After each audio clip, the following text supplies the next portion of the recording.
According to legend, young Bill Gates built his computer empire out of his garage. Reality tells another story, that Bill Gates was born into wealth and privilege. Both his grandfather and great-grandfather were banking moguls. His father, William Gates Sr., was a prominent Seattle-based lawyer and political lobbyist. Through his father, Bill Gates learned the ins and outs of law and politics and how to manipulate those governing forces. I'm Bill Gates, chairman of Microsoft.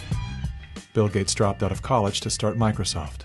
He is credited with inventing the operating system that became Windows.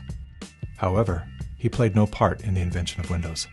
The fact is, he bought an existing operating system from Seattle Computer Products, had it modified, then licensed it to IBM. That didn't stop him from taking all the credit. I don't see Bill Gates as this great creative person. I see him as an opportunist. While Microsoft's co-founder Paul Allen was struggling with cancer, Bill Gates seized the opportunity by attempting to cheat him out of his share of the company's fortune. They were basically talking about how they were planning to dilute my share down to almost nothing. And it was really a shocking and disheartening moment for me. And you were sick? Well, I think I was still probably in the middle of radiation therapy.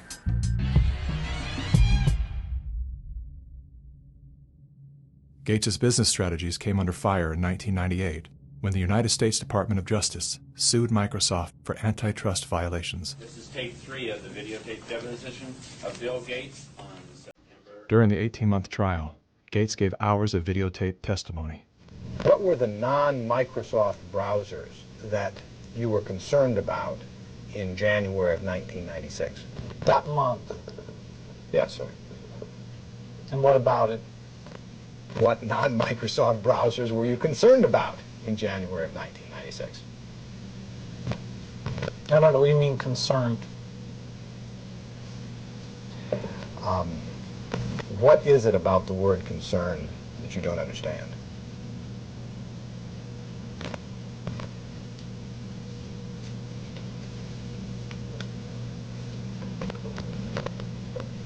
I'm not sure what you mean by it.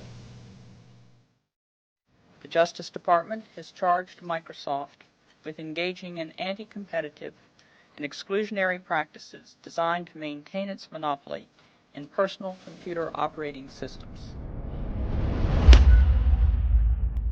In a move to overshadow the negative press, Gates invested $100 million to set up the Bill and Melinda Gates Foundation.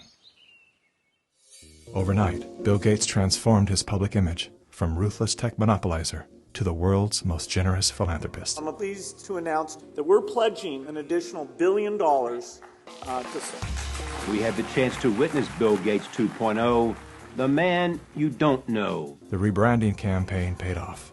His net worth swiftly doubled, earning Bill Gates the title of richest man in the world.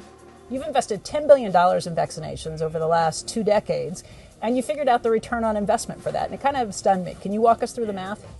In a Wall Street essay, Bill Gates declared vaccines the best investment I've ever made. There's been over a 20-to-1 return. So if you just look at the economic benefits, that's a pretty strong number compared to anything else. The Gates Foundation expanded rapidly into a massive, vertically integrated, multinational corporation, controlling every step in a supply chain that reaches from its Seattle-based boardrooms to the villages of Africa and Asia. Is the world's largest private philanthropy causing harm? The Bill and Melinda Gates Foundation has made millions of dollars each year from companies blamed for many of the same social and health problems the foundation seeks to address. The Gates Foundation has investments in 69 of the worst polluting companies in the U.S. and Canada. Other companies in the foundation's portfolio have been accused of transgressions, including forcing thousands of people to lose their homes, supporting child labor, defrauding and neglecting patients in need of medical care. The Gates Foundation has not provided details. William H. Gates III and Melinda French Gates. As a top donor to both the WHO and the CDC, no one man has more power than Bill Gates to influence and control the health and medical freedom of all people. Normalcy only returns when we've largely vaccinated the entire global population. This will be the new normal until a vaccine is developed. Until we find a vaccine, going back to normal means putting lives at risk. We need to produce it and to deploy it in every single corner of the world. Full vaccination of our children and pregnant women. Development of new vaccines, therapeutics and diagnostics. For effective vaccines and therapeutics are developed.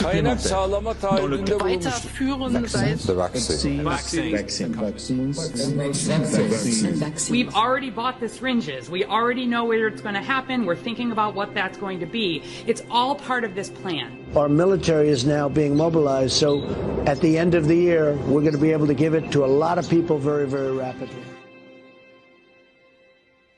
In 1986, President Ronald Reagan signed the National Childhood Vaccine Injury Act, granting total immunity to vaccine manufacturers. After a decade of lawsuits related to vaccine injuries and deaths, vaccine makers were going bankrupt. In a move to coerce policymakers, vaccine companies threatened to stop making vaccines until they could be legally shielded from liability. To this day, when someone is injured or killed as the result of an adverse reaction, it is the U.S. taxpayers that pay for the damages. Welcome back. Were several Indian tribal girls used as guinea pigs?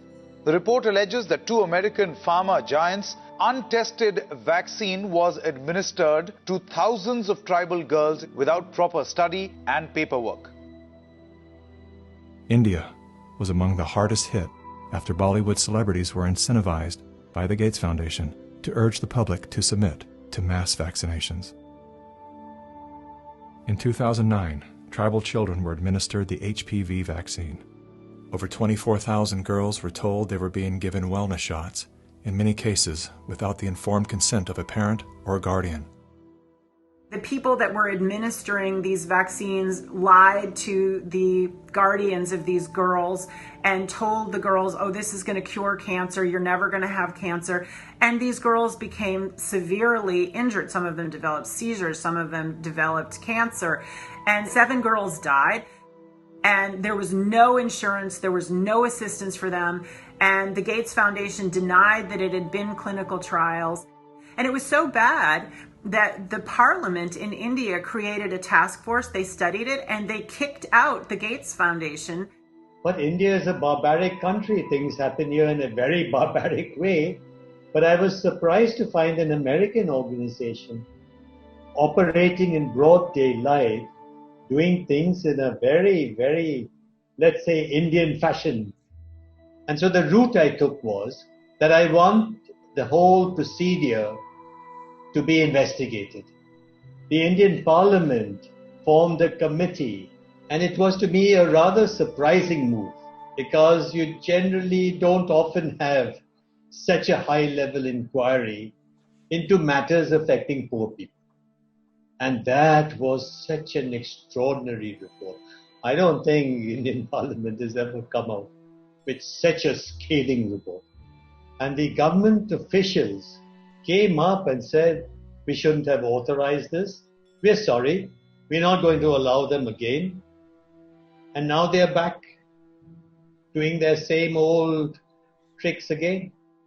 The good news is that human clinical trials can start as early as July 2020 for India's first COVID-19 indigenous vaccine that's been developed by Bharat Biotech. So you can imagine how the manipulation of the media, by the media, the manipulation of public opinion by leaders from all political parties unanimously saying, we want a vaccine. And the worst thing is they are taken as philanthropists, whereas what this actually is the acquisition of political and financial power. And I think the second most populous country with 1.3 billion people is going to be a good base for pharmaceutical companies to make a killing and also kill a lot of people in the process. Yes, I just find it a pity that we haven't been able to get any benefit for the girls who suffered,